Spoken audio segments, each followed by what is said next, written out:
बिस्मिल्लाहिर्रहमानिर्रहीम। Welcome to physics with कमाल Khan. Students, आज के लेक्चर में हम डिस्कस करने जा रहे हैं MCQs on Newton laws of motion. Newton के जो लॉज है उसके ऊपर आज के लेक्चर में हम एमसीक्यूज़ को डिस्कस करेंगे। एमसीक्यूज़ जो मैंने यहाँ पर चंदे क्लिक किए हुए हैं उनका सिलेक्शन मैंने कुछ इस तरह से किया कि मैं ऐसे एमसीक्यूज़ को डिस्कस करूँ जिससे आप लोगों का कंसेप्ट कम्प्लीटली क्लियर हो जाए। अगर आपको टॉपिक की समझ आएगी तो आप लोग मज़ीद एमसीक्यूज़ को आसानी के साथ फिर सॉल्व करोगे। तो इंशाल्लाह आज के लेक्चर में इन एमसीक्यूज़ को हम डिस्कस करेंगे और मेरी कोशिश ये होगी कि नेक्स्ट लेक्चर में हम इसी टॉपिक के ऊपर मज़ीद एमसीक्यूज़ को डिस्कस करें। तो स्टार्ट लेते हैं एमसीक्यू नंबर 1 से, जो कि है a paratrooper of mass 80 kg descend vertically with a constant speed of 3 metre per second. एक पैराट्रूपर है जिसका मास आपको गिवन है 80 किलोग्राम और उसका जो स्पीड है 3 मीटर पर सेकंड आपको गिवन है। टेकिंग जी as 10 metre per second square, अगर आप लोग एज्यूम करें जी की वैल्यू हमारे पास 10 मीटर पर सेकंड स्क्वायर हो, find out the net force acting on him. तो बॉडी के ऊपर नेट फोर्स कितना एक्ट करेगी। तो स्टूडेंट ज़रा देखिए, पहले तो ऑप्शंस को देखिए। Option A 0, option B 800 Newton in upward direction, option C 800 Newton in downward direction, option D 240 Newton downward direction. पहले आप ज़रा गेस लगा लें कि आपको कौन सा वाला करेक्ट नज़र आ रहा है। अब ज़रा देखिए, यहाँ पर स्टूडेंट्स जो है वो एक कॉमन मिस्टेक करते हैं। उनको क्या लगता है कि ये जो पैराट्रूपर है तो ये चूँकि डाउनवर्ड डायरेक्शन में मोशन कर रहा है तो यहाँ पर बॉडी के ऊपर जो फोर्स लगेगा तो वो उसके वेट के बराबर होना चाहिए। तो वो इस तरह करते हैं W = mg। तो चूँकि मास हमारे पास 80 किलोग्राम है और जी को हमने एज्यूम किया हुआ है 10 मीटर पर सेकंड स्क्वायर, तो उनको लगता है कि वेट हमारे पास 800 न्यूटन होना चाहिए। ठीक है, तो कोई जो है 800 न्यूटन इन अपवर्ड डायरेक्शन या कोई डाउनवर्ड डायरेक्शन में, या कभी कभी तो लोग इस तरह भी कंफ्यूज हो जाते हैं कि वो 80 और 3 को मल्टीप्लाई कर देते हैं जिससे 240 न्यूटन आ जाता है। तो ज़रा देखिए, यहाँ पर इसका जो आंसर है वो आपको इसी क्वेश्चन के अंदर गिवन है, लेकिन अगर आप लोग ज़रा ध्यान से इसको देखें। देखिए, अ paratrooper of mass 80 kg descend vertically with a constant speed. कितनी स्पीड के साथ? कांस्टेंट स्पीड के साथ ये क्या कर रहे हैं, मूव कर रहे हैं। तो ज़रा देखिए, अगर स्पीड या वेलोसिटी हमारे पास क्या हो, कांस्टेंट हो जाए, तो इसका मतलब क्या हुआ कि हमारे पास चेंज इन वेलोसिटी जो है वो ज़ीरो के बराबर हो जाएगी। अगर चेंज इन वेलोसिटी ज़ीरो है तो acceleration is equal to delta V over delta T. So acceleration is equal to change in velocity zero divided by time which is equal to 0 metre per second square. Acceleration तो zero हो गया, लेकिन यहाँ पर तो हमसे force का पूछा जा रहा है, तो एक्सेलरेशन और फोर्स का फिर क्या रिलेशन है। तो भाई ज़रा न्यूटन फर्स्ट लॉ को चेक करें, वहाँ पर कह रहे हैं कि अगर एक्सटर्नल फोर्स हमारे पास ज़ीरो होगा तब एक्सेलरेशन हमारे पास ज़ीरो होगा। तो अगर इस केस में एक्सेलरेशन हमारे पास ज़ीरो के बराबर आ रहा है तो इसका असल में मतलब ये है कि बॉडी के ऊपर जो फोर्स एक्ट कर रहा है वो ज़ीरो के बराबर है। ठीक है, तो यहाँ पर नेट फोर्स जो है वो ज़ीरो के बराबर है क्योंकि स्पीड आपको गिवन है वो कांस्टेंट है। तो अगर कांस्टेंट स्पीड है तो एक्सेलरेशन ज़ीरो होगा। एक्सेलरेशन ज़ीरो होने का मतलब है फोर्स हमारे पास ज़ीरो के बराबर होगा, which is Newton's first law. अच्छा, नेक्स्ट देखिए, when a force acts on a body several effects में पॉसिबल एक्सेप्ट। जब एक बॉडी के ऊपर फोर्स एक्ट करता है तो सेवरल इफेक्ट्स जो है प्रोड्यूस हो सकते हैं। इनमें से कौन सा इफेक्ट है जो प्रोड्यूस नहीं हो सकता? The body speeds up. हाँ बिल्कुल सही है, अगर बॉडी के ऊपर फोर्स एक्ट करेगी और डायरेक्शन ऑफ मोशन पे अगर फोर्स एक्ट करेगी तो तब जो बॉडी का स्पीड होगा वो हमारे पास इंक्रीज होगा।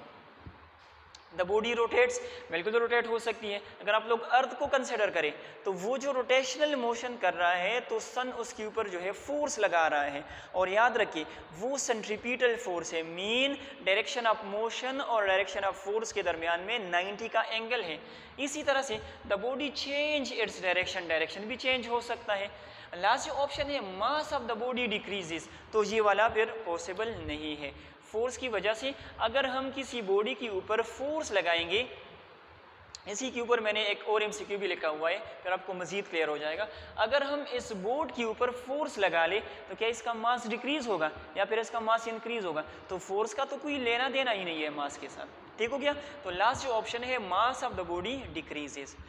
इसी तरह का एक एमसीक्यू मैंने लिखा हुआ है जो कि बहुत ज़्यादा इंपॉर्टेंट है। Newton second law relates dash and dash. Newton second law जो है वो किन पैरामीटर्स को रिलेट करता है?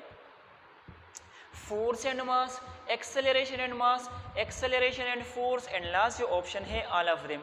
तो ज़रा गेस करें आपको कौन सा वाला ऑप्शन करेक्ट लग रहा है।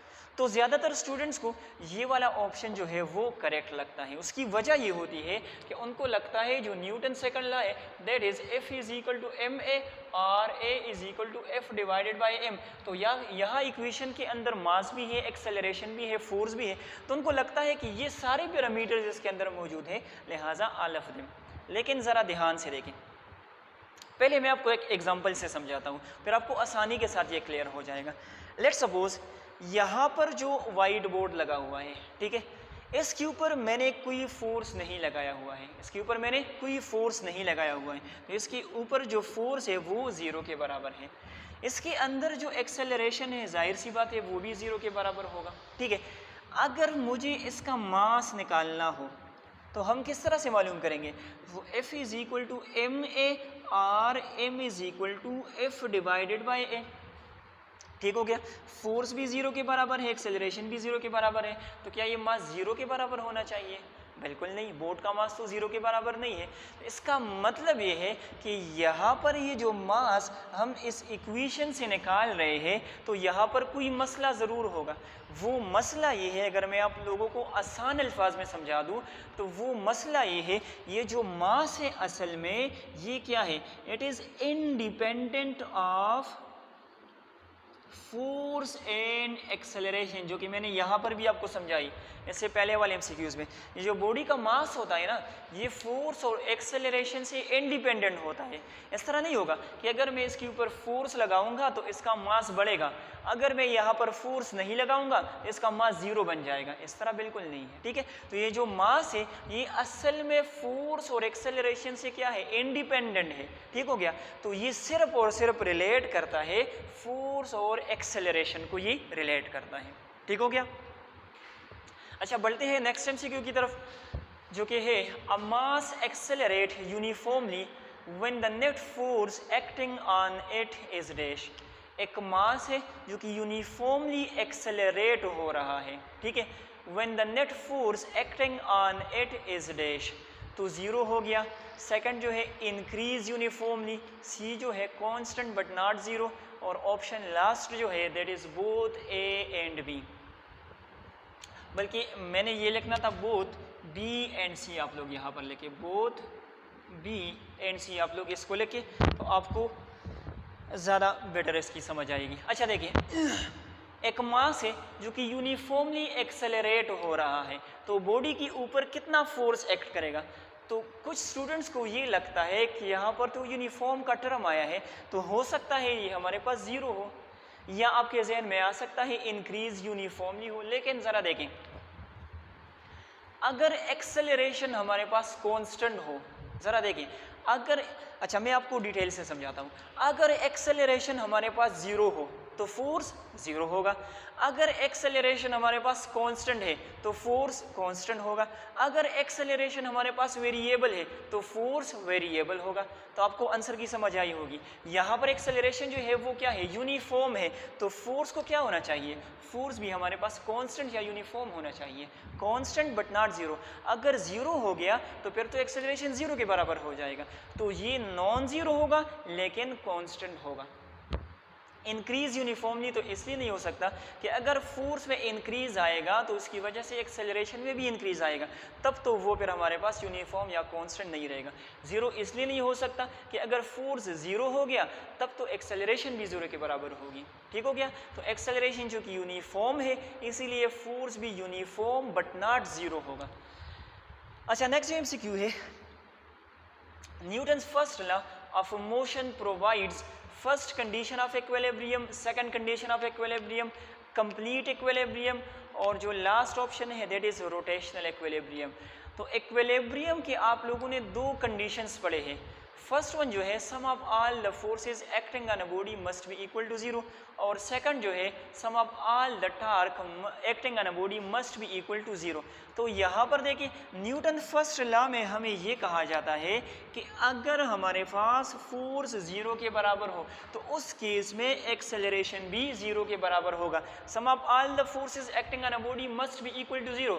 तो अगर इस तरह से हो जाए तो बॉडी के अंदर लीनियर एक्सेलरेशन जो है 0 के बराबर हो जाएगा। और ये जो है असल में फर्स्ट कंडीशन ऑफ इक्विलिब्रियम है। क्या है? First condition of equilibrium. So option A is the correct option. Last MCQs आज के लेक्चर का, acceleration is always in the direction of, अगर आप लोग रिकॉल करें तो इस तरह का एक एमसीक्यू मैंने एक्सेलरेशन वाले टॉपिक में भी लिखा था, लेकिन वहाँ पर जो गिवन ऑप्शंस थे वो इससे डिफरेंट थे। ठीक हो गया? यहाँ पर जो ऑप्शंस है वो न्यूटन लॉ के बेस पर गिवन है।